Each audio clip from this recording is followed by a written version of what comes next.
Minister of Health, Labor and Welfare, Katsunobu Kato, told a press conference Tuesday that samples had been collected from all the remaining passengers and crew aboard the virus-hit Diamond Princess cruise ship, adding that the process of allowing them to leave should be completed by Friday.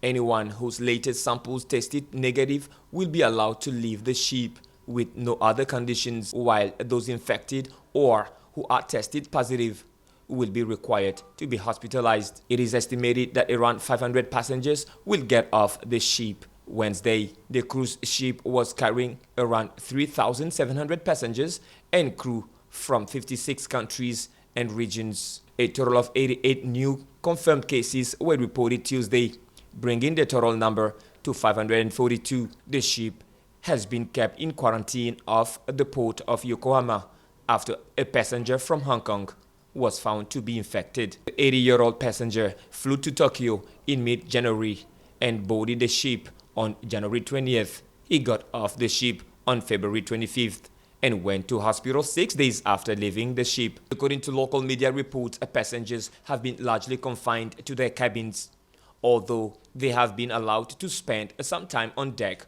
while being monitored by staff. Crew members, however, are sharing cabins and are required to move around the ship more frequently, which has posed a problem for health officials.